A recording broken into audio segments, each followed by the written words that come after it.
আগামী যুব সংসদ নিয়ে নেক্সট ধ্রুবতারা নিয়ে আর গল্প শোনাতে চাই না, নেক্সট যাই।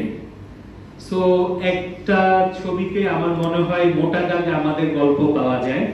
সো আপনারা অলরেডি আমাদের গল্প শুনেছেন যে আমরা 2016 সালে জাতীয় পুরস্কার পেয়েছিলাম মাননীয় প্রধানমন্ত্রী থেকে, এবং একই সাথে বর্তমানে বাংলাদেশের প্রত্যেকটি জেলায় আমরা কাজ করছি এবং আমাদের ইনক্লুশন এবং ডাইভার্সিটিকে আমরা প্রমোট করে কাজ করি, এবং আমরা শুধু প্রমোটই করি না, আমরা বিশ্বাস করি।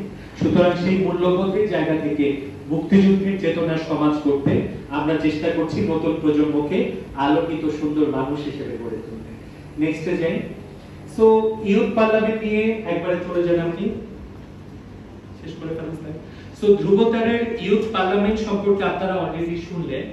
ইউথ পার্লামেন্ট বলতে আমরা মূলত জাতীয় সংসদের ন্যায় আমরা একটা ছায়া সংসদ মূলত এখানে পরিচালনা করছি। অর্থাৎ পার্লামেন্টের যেমন কার্যপ্রণালী বিধি থাকে, একই রকম কার্যপ্রণালী বিধিকে অনুসরণ করে আমাদের তরুণরা প্রতীকী অর্থে একদিনের জন্য পার্লামেন্ট মেম্বার হয়ে তারা তাদের এলাকার প্রতিনিধিত্ব করবেন। সেখানে সরকারি দল বিরোধী দল থাকবে, পার্লামেন্টের স্ট্যান্ডিং কমিটি থাকবে, গ্রুপ থাকবে, পার্লামেন্টের সচিবালয় থাকবে। এবং সবচেয়ে ধ্রুবতারার যেটা গর্বের জায়গা, আমরা কিন্তু শুধুমাত্র ঢাকা শহরে সব উন্নয়ন হবে তাতে বিশ্বাস করি না। এবারের পার্লামেন্ট হচ্ছে 14তম অধিবেশন, তার আগে আরো 13টা অধিবেশন বাংলাদেশের বিভিন্ন বিভাগে এবং জাতীয় পর্যায়ে আঞ্চলিক পর্যায়ে আমরা করেছি।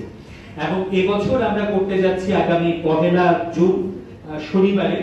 এবং এবছরের ইউথ পার্লামেন্ট ফোকাস করছে স্মার্ট বাংলাদেশ পলিসির উপরে। প্রত্যেক বছর আমরা একটা থিম নিয়ে চিন্তা করি এবং একটা থিম নিয়ে বা বিভিন্ন রকম এজেন্ডা গুলোকে বেস করে আমাদের এই পার্লামেন্টটা হয়, এবং বাজেটের একটা বড় প্রাসঙ্গিকতা সেখানে আমাদের থাকে। এবং এবছর আমরা এই পার্লামেন্টটা করছি, এর আগের বছর করেছিলাম বরিশালে। আমরা যদি স্লাইড